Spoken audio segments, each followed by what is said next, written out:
წინა ვიდეოში ვსაუბრობდით რაღაც სხვადასხვა კონფორმაციებზე და ერთ-ერთი იყო სავარძლის კონფორმაცია და ნახეთ რომ ამ შემთხვევაში, როცა ჩვეულებრივი ციკლოჰექსანი გვაქვს აი ეს ორი კონფიგურაცია, რომლებიც ერთმანეთთან არიან წონასწორობაში და ორივე ერთნაირად სტაბილურია, ხო? დიდად განსხვავება მათ შორის არ არის. ვერც იქნება სიმეტრიული რაღაცებია.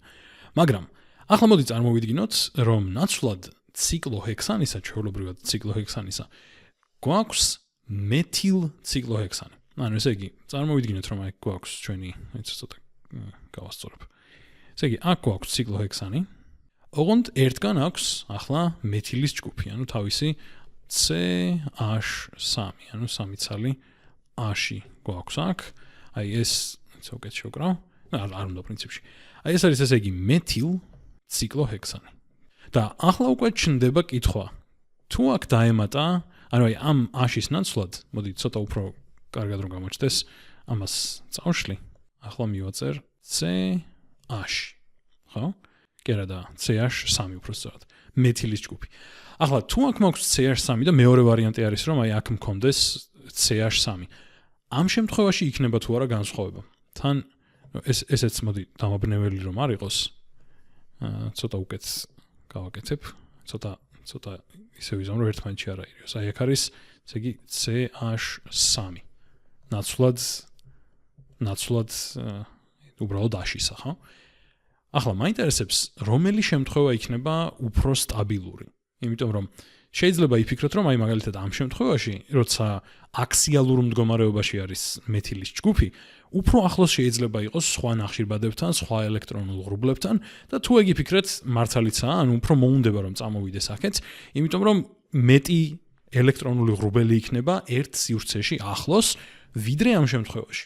და მოდი ახლა ვნახოთ რომ მართლა ეგრეა და ამისთვის ცოტა წვრილ ფუნჯს გამოვიყენებ რომ კარგად გავაკეთო, ესე რაღაც ვერ გამოვიდა, მსლად გადასარევი ნახატები. ამისთვის მოდი გავაკეთოთ ნიუმანის პროექცია, ან ნოიმანის, მაგრამ ნიუმანს ვამბობთ ხოლმე, ამიტომ ნიუმანს დავუძახებ და მაგით ვაჩვენოთ რომ მართლაც ეს შემთხვევა ნაკლებად სტაბილურია და მეორე შემთხვევა უფრო სტაბილურია, როცა აქსიალურის ნაცვლად ეკვატორულ მდგომარეობაში გვაქვს CH3. ცოტა უშნოდ გამოვიდა, აქ ცოტა ზემოთ ჯობდა დამეხატა, მაგრამ არ აუშავს ალბათ. აი, ესე იგი, მოდი დავიწყოთ. გავაკეთოთ ესეთი პროექცია, ანუ ნიუმანის პროექცია მარტო რაღაც მარტივი ბუტანისთვის და ეთანისთვის კი არ გამოდგება, ასევე გამოდგება აი ასეთი შედარებით უფრო კომპლექსური მოლეკულებისთვისაც და დავინახავთ ახლა. თუმცა, რადგან უფრო კომპლექსური მოლეკულა, ცოტა უფრო რთულიც არის ვიზუალიზაციისთვის. მაგრამ ყურადღებით თუ მივყვებით, არც ეგეთი რთულია. ესე იგი, მოდი პირველ რიგში დავნომროთ და თეთრად დავნომროთ, რომ არავირიოთ ხოლმე. ანუ ცხადია, როცა მხოლოდ ერთი ჯგუფი არის დაკავშირებული სიმეტრიულ ფიგურას, პირდაპირ იქიდან დავიწყებთ დანომრვას. ესე იგი 1 2 3 4 5 და 6 და ახლა ანალოგიურად მაშინ გამოდის რომ აი ეს იქნება 1 და არ უნდა პრინციპში ტყუილად გადავტვირთავ. ესე იგი 1 2 3 4 5 და 6 და აქ 1 2 3 4 5 6. ახლა დავიწყოთ ნიუმანის პროექცია აი ამ ერთიანით და შევხედოთ პირდაპირ ისე, რომ ზუსტად ამის უკან აღმოჩნდეს ორიანი. ანუ პრაქტიკულად აი აქედან ვაკვირდებით და ზუსტად ამის უკან აღმოჩნდება მეორე ნახშირბადი, ხო? მაშინ, ესე იგი, ვიწყებთ აი ამით, აი ამ წერტილით. ესე იგი, აი აქ გვაქვს ჩვენი პირველი ნახშირბადი. და მოდი დავნომრავ კიდეც რომ პირველია, ესე გვერდზე მივაწერ რომ პირველია. ახლა ამას აქსიალურად აქვს CH3, ესე იგი, ზემოთ გავუშვათ CH3. ეს არის 1 და ასევე რა გააჩნია ამას? კიდევ აქვს ეკვატორულად ნახშირბადი, კი არა და წყალბადი, რა ნახშირბადი, აი ეს, ასე რომ აი აქეთ გავატაროთ წყალბადი. თან ვეცდები რომ ფერებიც დავიცვა. და მესამე რასაც გავაკეთებ არის რომ მე-6 ნახშირბადთანაა დაკავშირებული, ხო? აი ამაზე არის საუბარი, მოდი სხვა ფერით შევღებავ, აი ამაზეა საუბარი. ესე იგი აქეთ გვექნება მესამე ხაზი ასე. და ეს აჩვენებს რომ დაკავშირებული არის CH2-თან, ანუ ამას აღარ გავუკეთე უფრო დეტალურად ხო ხაზები დამატებით და ესეც მოდი მივუთითოთ რომ არის მე-6 ნახშირბადია ეს, იქ მივაწერეს ეს არის მე-6 ნახშირბადი. ანუ ეს C6 აშორი კი არ არის, უბრალოდ მე-6 ნახშირბადია, მაგიტომ არის სხვა ფერში. კარგი, ახლა ვიცით რომ ამის უკან არის მეორე ნახშირბადი და მოდი ავდგეთ და ეგ გავაკეთოთ. მოდი ეგ გავაკეთოთ აი ასე. ესეთი წრით ესე იგი უკან გვაქვს აი ეს ორიანი, ესე დავნომრავ. და ახლა ეს მეორე თან მოდი მივახატავ აქ რასთან არის დაკავშირებული. ესე იგი, ამ მეორეს აქეთ ექნება ესე ეკვატორულად ერთი წყალბადი და ქვემოთ ექნება კიდევ ერთი წყალბადი აქსიალურად. ესე იგი, ახლა ერთი წყალბადი ქვემოთ და ერთიც ეკვატორულად, ამიტომ გავუშვებ აქეთ.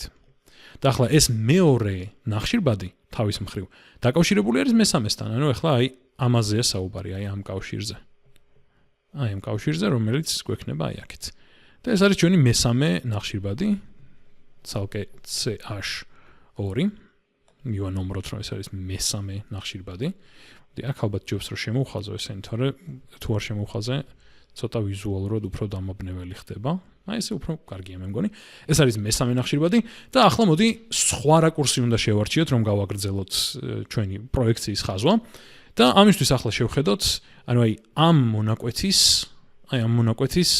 პარალელურ მონაკვეთს ვიზამთ პრაქტიკულად. ანუ აქედან შევხედავთ ახლა მეხუთე ნახშირბადს და ზუსტად მაგის უკან აღმოჩნდება მეოთხე ნახშირბადი. ესე იგი, ახლა საუბარი გვაქვს აი ამ ნახშირბადზე და ვუყურებთ ისე, რომ მეოთხე ნახშირბადი იქნება ზუსტად ამის უკან, ამიტომ მოდი ახლა მოვნიშნოთ აი აქ.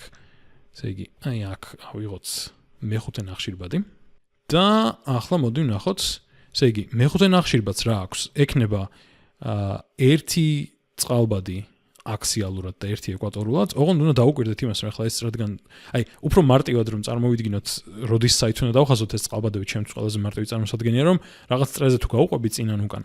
მონაცვლეობითაა, რომ მაგალითად ახლა ამისი აქსიალური ზემოთ აშვერილი და ეკვატორული აქეთ, მაშინ აი ამ მე-6-ს აქსიალური ექნება ქვემოთ და ეკვატორული საიდღაც, მაშინ ამას ექნება აქსიალური ისევ ზემოთ, ხო? ესე იგი, ამისი ამ მე-5-ეს წყალბადი, მოდი ამ ფერით ვიზამ, ესე იგი აი ამ ფერით გავაკეთებ, ანუ ერთი წყალბადი ექნება ესე ზემოთ და ერთი წყალბადი ექნება ესე ეკვატორულად. ესე იგი, ეს არის ერთი წყალბადი. ესე იგი, ერთი წყალბადი ესე ზემოთ და ერთიც აქეთ ეკვატორულად.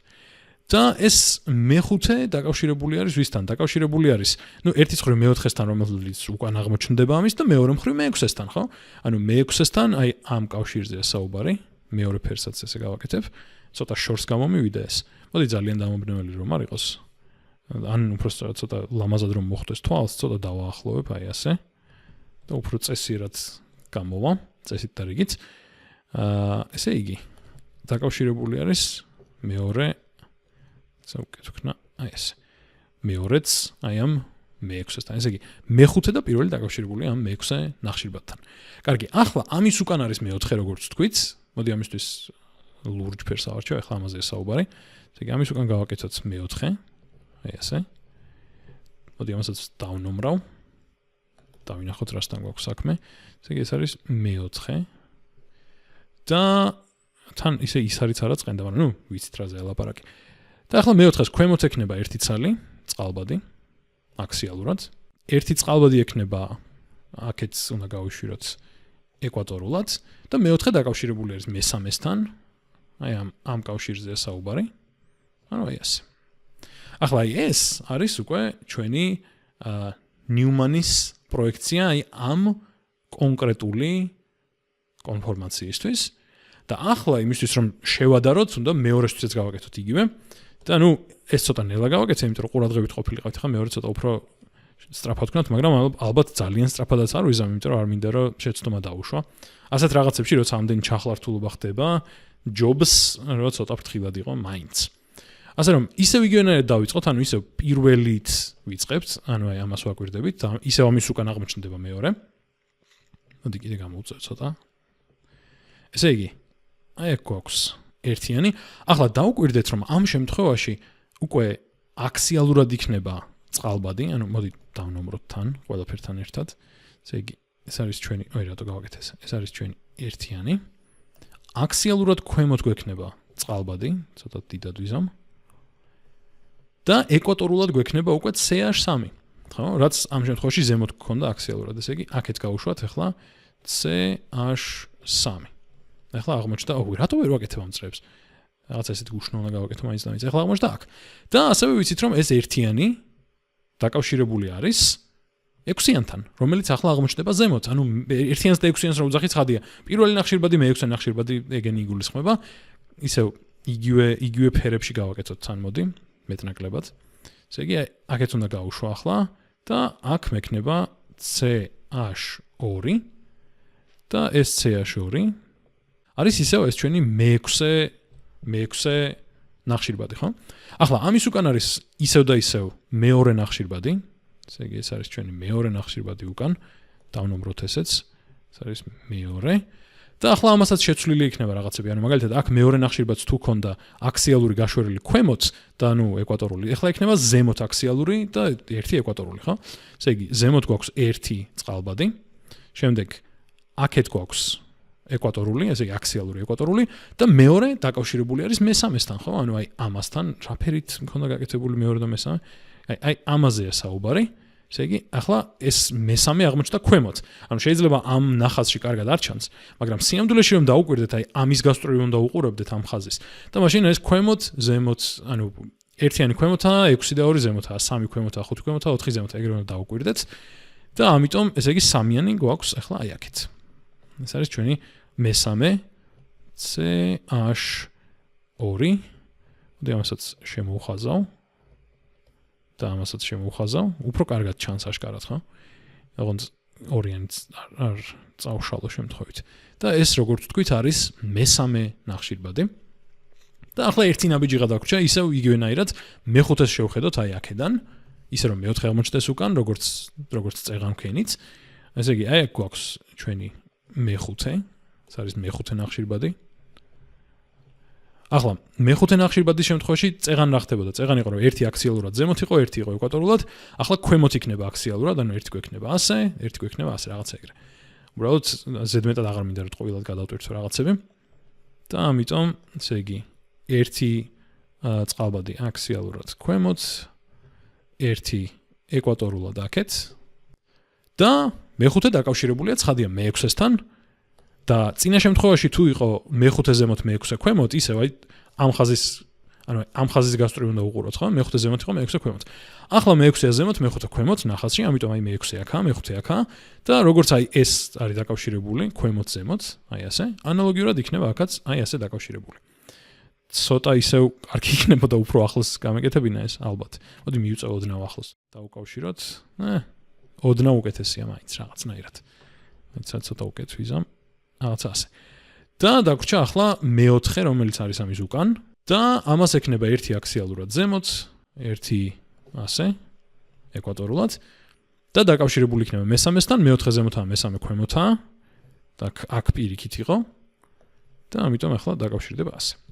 კარგი, მოვაღწიეთ როგორც იქნა, გვაქვს ცოტა დამაბნეველი, მაგრამ არც ეგრე ძალიან ორი კონფორმაცია კი არა და ხო ორი კონფორმაციები აქვს, მაგრამ ორი პროექცია ნიუმანის და ახლა ძალიან მარტივად დავინახავთ რას, რომ პირველ შემთხვევაში, მარცხენა შემთხვევაში, გვაქვს CH3, რომელიც აქ ადგენს 60 გრადუსს, ეს დიჰედრალური კუთხე, რასაც უძახით არის 60 გრადუსი, ერთ-ერთ CH2-თან და მეორე CH2-თან არის რა რომელი ფერი ავიღო, აღარ ვიცი, ლურჯი იყოს, მეორესთან არის 120 გრადუსი.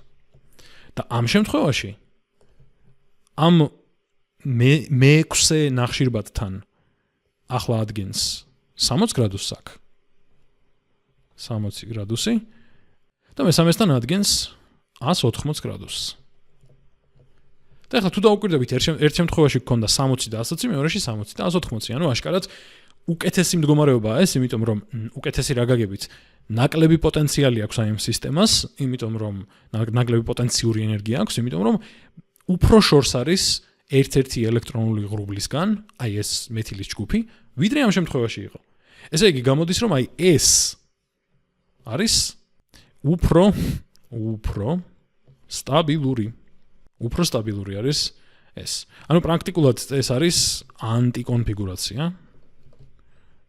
კონფიგურაცია. Ну, რა თქმა უნდა, მესამეს მიხედვით, ხო? ანუ მესამე ნახშირბადთან დაკავშირებით ვამბობთ, რომ ანტიკონფიგურაცია, იმიტომ რომ 180 გრადუსი არის ამ მეთილის ჯგუფსა და მესამე ნახშირბადს შორის. და ისევ, ანუ ცოტა თან მე გადასარევი ხაზვარიც არ ვარ და თან აქეთ-იქით ფერები და ასე შემდეგ ხდება. და ამიტომ შეიძლება ცოტა რთული არის ვიზუალიზაციისთვის ეს ყველაფერი. მაგრამ უბრალოდ უნდა წარმოვიდგინოთ, რომ აქ გვაქვს სამგანზომილებაში სადაც რეალურად აი როგორც აი ეს მესამე და მე-6 არიან ერთმანეთს მოპირდაპირე და აი ესენი არიან ერთმანეთს მოპირდაპირე აი ასე ხო და ჩვენ ახლა უბრალოდ ვცდილობთ რომ რაღაცნაირად პროექცია გავაკეთოთ ამ სამგანზომილებიანი გამოსახულების და აი ამას ორივე შემთხვევაში ვაკვირდებით აი აქედან ხო ორივე შემთხვევაში ვუყურებთ ამ მიმართულებით აი აქედან ვუყურებთ რეალურად და უბრალოდ ერთ შემთხვევაში გვაქვს მე-6 ქვემოთ, ანუ აი აქედან ვაკვირდებით, ხო? ერთ შემთხვევაში თუ წარმოიდგენთ აი ოდნავ თუ შემოაბრუნებთ აი ამას თქვენ გონებაში, მე-6 იქნება ქვემოთ და მე-3 იქნება ზემოთ, როცა შევხედავთ ამ კუთხიდან და აი ეს არის ეგ სიტუაცია.